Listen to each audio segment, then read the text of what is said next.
Hello, my friends. John Michaelides here. It is Sunday, July 19th, day 110 of my pre-foreclosure investing challenge using the short sales riches system. Today, in the Sunday paper, front page, Sarasota Herald Tribune, flip that house fraud costs billions.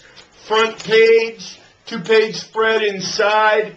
Have to say, excellent article, because most of the articles, I think, have a negative take on investors and slant it negative. They try to purposefully push it to the negative of investors caused all this problem and everybody else is an innocent bystander.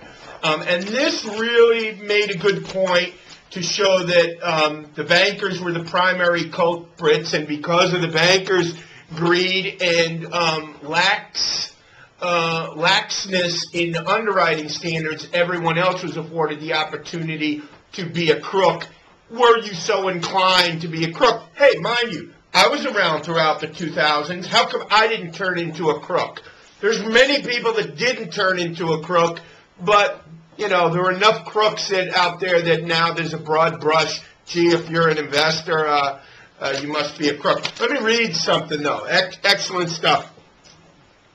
Flipping has long been a part of the real estate business, but during the past decade, changes in the way mortgages were funded virtually eliminated the incentive banks had to screen people applying for loans.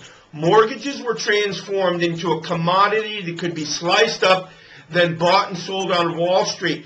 Banks that once wrote mortgages carefully, knowing they could lose money, found that they could pocket fees for initiating the loan and then sell it, making someone else the loser if the loan was not repaid. Strict screening was replaced by an entirely different banking tenet, volume. As a result, bank executives ignored warnings from employees whose job was to weed out questionable loan applications, said Jill DeLorme, Executive Vice President of Diligent Solutions, a Florida consulting firm specializing in bank fraud protection. I can't count the times I heard, just close it. We already have it committed for sale, DeLorme said. Volume is all that counted. So, excellent article.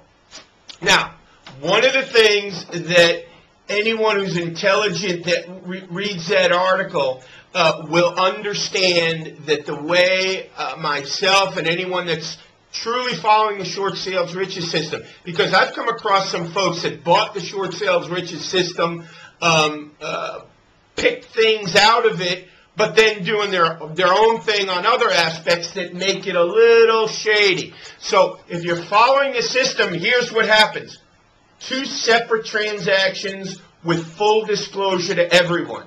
The lender knows, meaning the lender that's taking the short sale, they know an investor's buying it. They know an investor's going to resell it for profit. It's disclosed, it's disclosed, it's disclosed. Nobody is pulling anything over on the bank. The bank knows exactly what's happening, and guess what? If they approve the short sale, they approve the short sale. Let me read something else to you. This is from Federal Court, Northern District of Ohio, ruling in 2087. The following quote from a U.S. Federal District judge offers insight as to banks' decision-making process in the foreclosure process. Now, I quote, "There is no doubt every decision made by a financial institution in the foreclosure process is driven by money." So in other words, if the bank says we're going to take the short sale, they've analyzed the numbers and they've decided that it's in their best interest to take the deal. There you go. So you got two transactions, complete disclosure. The bank knows an investor's buying and is going to resell it. The bank uses its own financial calculations to determine whether or not they want to take the offer or not.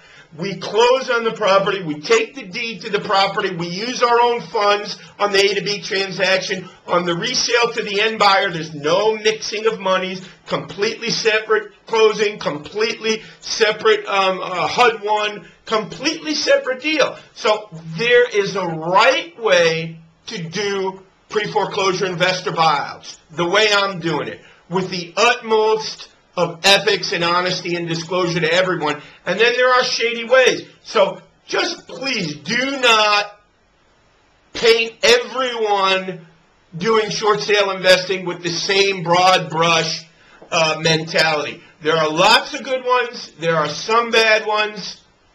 Have a great day. I'll see you tomorrow. Bye-bye.